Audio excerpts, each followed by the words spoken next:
গত 8ই আগস্ট পশ্চিম বাংলায় আমাদের দেশের মেয়ে, পশ্চিম বাংলার মেয়ে, একজন ডাক্তার এবং যিনি পিজিটি কোর্স করছেন 3rd ইয়ারে, আমাদের মেয়ের নৃশংসভাবে গণধর্ষণ এবং নৃশংসভাবে তাকে হত্যা করা হয়েছে। তাছাড়া গত 12 তারিখ পঞ্চায়েত নির্বাচনের রেজাল্ট ছিল। আশিস পাল নামের আমাদের সুনামুরা মন্ডলের কার্যকর্তাকে তার মাথাকে কুপিয়ে চৌচির করে দেওয়া হয়েছিল। সে 12 তারিখ থেকে মৃত্যুর সঙ্গে পাঞ্জা লড়ছিলেন।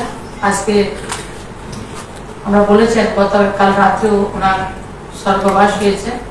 এবং আজকে আমরা আমার রাজ্যের শান্তিপ্রিয় বুদ্ধি শুভবুদ্ধি যারা নাগরিকরা রয়েছেন, যে কোনো দলের লোক সবার কাছে আমি সংকল্প করছি, আশিস পালের যারা দুষ্কৃতী তাদের শেষ পর্যন্ত আমি ব্যক্তিগতভাবে প্রতিমহিংসাটাকে দেব, আমি সংকল্প নিচ্ছি। এবং পশ্চিমবাংলায় গত 8 তারিখের রাত্রিতে যে ঘটনা ঘটেছে, অহরহ পশ্চিমবাংলায় এই ধরনের ঘটনা ঘটছে। কমিউনিস্টের শাসনেও সেটা হয়েছে এবং কমিউনিস্টের শাসন যে জায়গায় শাসনটাকে রেখে গেছেন একজন মহিলা মুখ্যমন্ত্রী, যিনি স্বরাষ্ট্রমন্ত্রী, যিনি স্বাস্থ্যমন্ত্রী, যিনি মুখ্যমন্ত্রী এবং মহিলা, যিনি মা মাটি মানুষের কথা বলছেন, ওনার নেতৃত্বে যে সরকার চলছে, প্রতিটা মুহূর্তে মায়ের ইজ্জত ভুল লুণ্ঠিত। আরজি করের ঘটনা আমাদের প্রত্যেকটা নাগরিকের শরীরকে যে রক্ত হিম করে দেওয়ার একটা ঘটনা ঘটেছে। আমরা কোথায় সুরক্ষিত মেয়েরা? পশ্চিমবাংলার কোন জায়গায় আমরা সুরক্ষিত? প্রথমত হচ্ছে যখন ওনার ধর্ষণের পরে, গণধর্ষণ করার পরে রক্তাক্ত অবস্থায় ওনাকে ফেলে দেওয়া হয়েছে, তখন সরকার এবং পুলিশ প্রশাসন সবাই মিলে সেটাকে সুইসাইড বলে চালিয়ে দেওয়ার কাজ করেছেন। কারণ পশ্চিমবাংলার মুখ্যমন্ত্রীর অর্গানাইজড সিস্টেম রয়েছে ওনার, সেই সিস্টেমটা সেদিনেও তিনি কাজে লাগানোর চেষ্টা করেছেন। কিন্তু হসপিটালে যারা ডাক্তাররা ছিলেন সবাই তার প্রতিবাদ করাতে সেটা উনি করতে পারেননি। উনি কি করেছেন, যে ডক্টর কথায় আপনারা শুনেছেন 36 আওয়ার্স এক নাগারে মেয়েটাকে উদ্দেশ্যমূলক ভাবে, উদ্দেশ্য প্রণোদিত ভাবে, মানে ডাক্তারদের রিগিং, সেটা ওই মেয়েটার উপর করা হয়েছে। 36 আওয়ার সে ডিউটি করেছে। তারপরে বলা হচ্ছে সেমিনার হলে।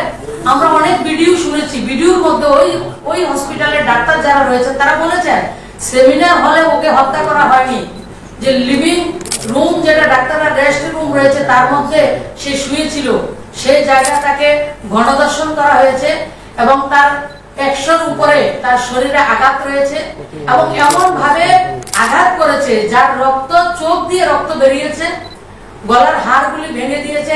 পোস্টমর্টম রিপোর্ট আমাদের কাছেও রয়েছে এবং হাত পা ভেঙে দেওয়া হয়েছে। কিভাবে কি করেছে সবটা এত লজ্জা, মানে সভ্য সমাজে এই ধরনের বর্বরতাকে কেউ সহ্য করে না আমি মনে করি, এবং আমরা কেউ সভ্য সমাজ তার পারমিশনও দেয় না।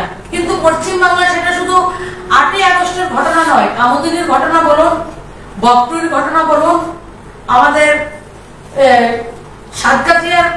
সাঁতরাগাছির ঘটনা বলুন, হাঁসখালির ঘটনা বলুন, বীরভূমের ঘটনা বলুন, লাস্টে সন্দেশখালী থেকে শুরু করে আরজিকর, আজকে গোটা দেশের মধ্যে আরজিকর আমরা শুনছি। প্রত্যেকটা ঘটনা মহিলাদেরকে সম্মানকে ভুলুণ্ঠিত করা হচ্ছে।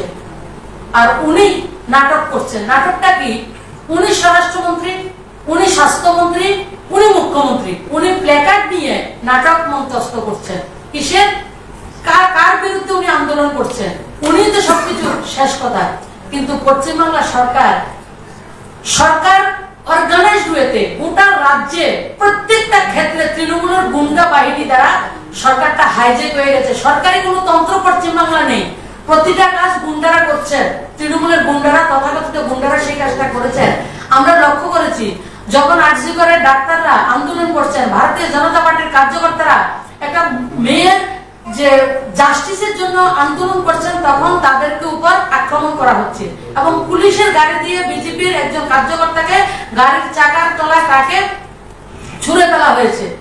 এছাড়া ৭,০০০ তৃণমূলের গুন্ডাকে দিয়ে আরজি করেন, যাতে সমস্ত ধরনের যত ধরনের প্রুফ ছিল, এভিডেন্স ছিল, প্রমাণকে লুপাট করার জন্য অর্গানাইজড ওয়েতে কি সুন্দর ক্রাইম করেন। মহিলা ক্রাইমের কুইন, মুখ্যমন্ত্রী বললে ভুল হবে, ক্রাইম কুইন, ক্রাইম অর্গানাইজড ওয়েতে উনি ৭,০০০ লোককে পাঠিয়েছেন এবং বেছে বেছে তৃণমূলের গুন্ডাদেরকে পাঠিয়ে সমস্ত যে প্রুফ রয়েছে, এভিডেন্স রয়েছে, প্রমাণপত্রকে লুপাট করার কাজ একটা মুখ্যমন্ত্রী উনি করেছেন। আর উনি নাটক মন্ত্রস্থ করছেন যে উনি নাকি মেয়েটার জাস্টিস চাইছেন। উনি কি বলছেন?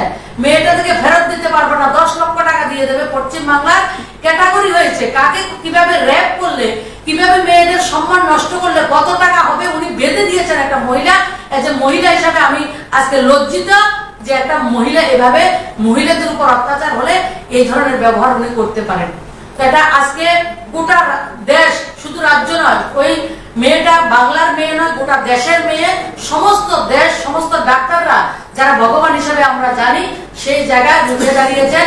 এবং আরেকটা নাটক, আরজি করের যিনি সুপার সন্দীপ ঘোষ, ওনাকে 4 ঘন্টার মধ্যে ওকে টার্মিনেট করা হয়নি, সাসপেন্ড করা হয়নি, ওনাকে ট্রান্সফার করা হয়েছে আরজি কর থেকে ন্যাশনাল ইনস্টিটিউট, আরো বড় হসপিটালে উনি তাকে গিফট করেছেন, ওনাকে পুরস্কৃত করা হয়েছে। পশ্চিম বাংলা এই ধরনের ক্রাইম হলে লোকদেরকে পুরস্কৃত করা হয়, ওটার প্রুফ উনি নিজে, মুখ্যমন্ত্রী নিজে করেছেন, তাকে পুরস্কৃত করা হয়েছে। আর যারা বিরোধিতা করছেন তাদেরকে কি করা হচ্ছে? 42 জন ডক্টরকে পশ্চিম বাংলার প্রত্যন্ত গ্রামে তাদেরকে ট্রান্সফার করা হয়েছে।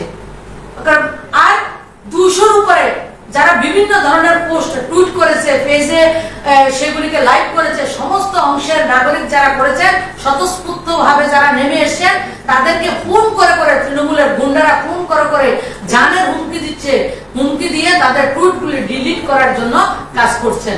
এই হচ্ছে পশ্চিমবাংলার সার্বিক পরিস্থিতি। আজকে শুধু একটা মেয়ের জাস্টিসের জন্য নয়, আমার বোন, আপনার বোন, প্রত্যেকটা বাবা তার মেয়ে নিয়ে চিন্তিত, প্রত্যেকটা ভাই তার বোন নিয়ে চিন্তিত, প্রত্যেকটা পুরুষ লোক তার স্ত্রীকে নিয়ে চিন্তিত, প্রত্যেকটা পুরোটা সমাজ, গোটা সমাজ আজকে চিন্তিত পশ্চিম বাংলার এই বর্বরচিত কাজের জন্য। আর পশ্চিম বাংলার যে সরকারটা চলছে, গোটা সরকারটা একটা তালিবানি সরকার। 2021 থেকে আমি পশ্চিম বাংলা সংগঠনের সঙ্গে ওতপ্রোতভাবে যুক্ত রয়েছি। প্রত্যেকটা জায়গায় আজকে আরজি করের ঘটনা আমরা জানি, কামদুনি ঘটনা জানি, সন্দেশখালী জানি, হাঁসখালী জানি, প্রত্যেক দিন প্রতিনিয়ত অর্গানাইজড ওয়েতে হাজার হাজার সমস্যা তৈরি হচ্ছে। কাউকে কথা বলার অধিকার নেই, কথা বলার অধিকার ছিনিয়ে নিয়েছে এই তালেবানি শাসন। পশ্চিমবাংলার সমস্ত শাসন ব্যবস্থাটা তালেবানি কায়দায় পরিচালিত হচ্ছে, তৃণমূলের গুন্ডা দিয়ে। সরকারের কোনো কাজ নেই, পুলিশের কোনো কাজ নেই, শাসন প্রশাসন সেই জায়গায় ভুল উন্নীত, সেই জায়গায় গুন্ডাদের হাতে কুক্ষিগত হয়ে গেছে। তার জন্য আমরা আজকে একজন মহিলা হিসাবে এবং একজন নাগরিক হিসাবে, গোটা দেশের নাগরিকরা যেভাবে জেগেছেন, সবাইকে আবারও বলবো যে মমতা ব্যানার্জির পদত্যাগ খুব দরকার। এই মহিলা যতদিন থাকবে আমাদের পশ্চিম বাংলার মহিলারা সুরক্ষিত নয়। আমরা মা যে সমস্যা উনি ডেলি তৈরি করছেন, সেটা প্রতিনিয়ত উনি আরো উত্তর সেই ক্রাইম উনার বৃদ্ধি পাচ্ছে। সেই কাজটা আমাদেরকে দেখতে হবে। আরেকটা নাটক উনি করেছেন, মেয়েটা যখন মারা গেছে বলছে সেটা সুইসাইড। তার মা বাবাকে দেখতে দেওয়া হচ্ছে না, একটা ডক্টর মেয়ে, মা বাবাকে দেখতে দেওয়া হচ্ছে না। 2-3 ঘন্টা বাদে দূর থেকে মেয়েটার ছবি তোলা হয়েছে এবং তাড়াতাড়ি করে তার বডি দিয়ে শেষকৃত্য কিভাবে করা যায় সেই কাজগুলি ওনারা করেছেন। কি কি হাত কিভাবে ভেঙেছে, কিভাবে বাঘ মুখে চাপা দেওয়া হয়েছে, কি কি করেছে, সমস্ত অডিও রেকর্ডিং এর মাধ্যমে আমরা সবাই জেনেছি। সেটা সভ্য সমাজে, বললাম তো, শরীরের রক্ত হীন করে দেওয়ার মতো ঘটনা পশ্চিম বাংলায় ঘটেছে। যে বাংলা, আমাদের বাংলা স্বাধীনতা সংগ্রামের প্রতিনিধিত্ব করেছে, যে বাংলা কৃষ্টি, সভ্যতা, সংস্কৃতিতে পৃথিবীর মধ্যে উৎকৃষ্ট জায়গা ছিল, সেই বাংলাকে আজকে সর্বসার করে দিয়েছেন, লজ্জিত করেছেন এই মুখ্যমন্ত্রীর নেতৃত্বে। তাই আজকে আপনাদের মাধ্যমে গোটা সমাজের কাছে আমি আর্জি করে রাখছি যে মমতা ব্যানার্জির অতি সত্বর ওনাকে পদত্যাগ করা দরকার। এবং উনি, আমরা দেখেছি শেখ শাহজাহান যে সন্দেশখালীর ঘটনায় বিধানসভায় দাঁড়িয়ে কিভাবে একজন গুন্ডাকে সেভ করা যায়, প্রত্যেকটা মুহূর্তে অর্গানাইজড ওয়েতে গুন্ডাদেরকে উনি সংরক্ষণ দিয়েছেন।